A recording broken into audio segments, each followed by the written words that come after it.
right, this weekend we are working on more t-shirt quilts. I have 3 customers that have sent me their shirts and want me to make quilts out of their kids' shirts. So I've got this stack here ready. This is one shirt, going to be one quilt with all these cute shirts that are already cut and fused, and I'm working on the second one now. The third one is still in boxes. Those 2 boxes are full of shirts that a customer sent me that just arrived yesterday, and I'd already started on these 2, so I'm going to work on these 2 that I got at the same time. But the first thing I have to do is I have to fuse. I have this cotton fusible interfacing that I fuse onto the back of each piece that I've cut. So you can see I've got this one right here ready to go. And I do this because there's so many different types of material in these shirts. Like this is a really soft, silky, kind of a jersey material, but I also have cotton t-shirts. And putting this fusible stuff on the back of these shirts makes sure that, number one, it stabilizes all of the shirts so that when I'm sewing them together, they don't stretch and get kind of distorted that way.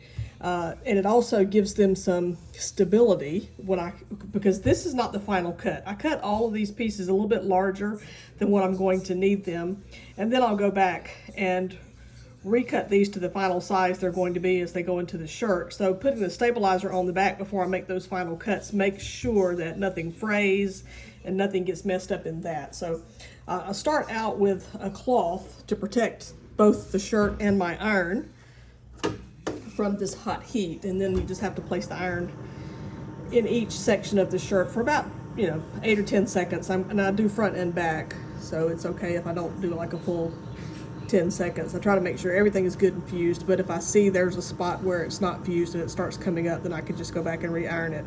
The good thing about this fusible stuff is that it's not permanent. I mean, if you have to pull the shirt off of it, you can, because sometimes you'll get a wrinkle in something, or something like that where you just need to replace it. So the good thing is you can pull this webbing off the back and it won't mess up the shirt, and you can replace it and then iron it back down, so you can do it more than once if you have to.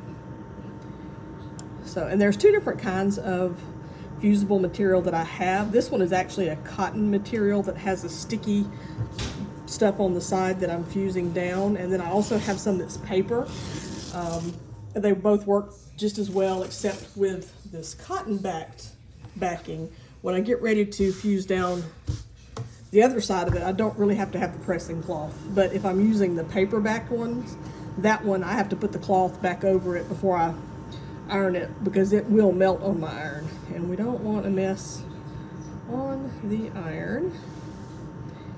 So when I do it on this side, I'll do it for just a little bit longer in each spot to make sure it's good and fused. And then I'll show you after I get all these spots. And a lot of times you really don't want to like iron it. You want to like just press. So you want to pick it up and press it. But if I have a shirt that particularly has a lot of wrinkles in it, then I will iron it as I'm pressing it to get the wrinkles out of it. That should be fused. The corners are the biggest thing I'm concerned about, is making sure these corners are fused down, because even if I trim it, I want the part that I trim to still be fused well to this. So there we go, there we have it. So nice. See, it's not coming up, it's not going anywhere. So that is a fused piece ready for the final cut that I will be making when I start getting ready to design the finished shirt. And as you can see, I have a stack here.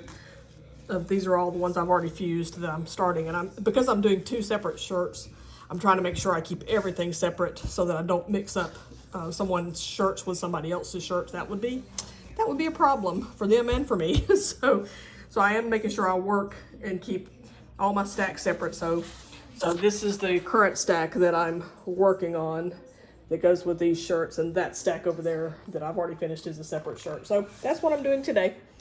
Thanks for watching. Bye, y'all.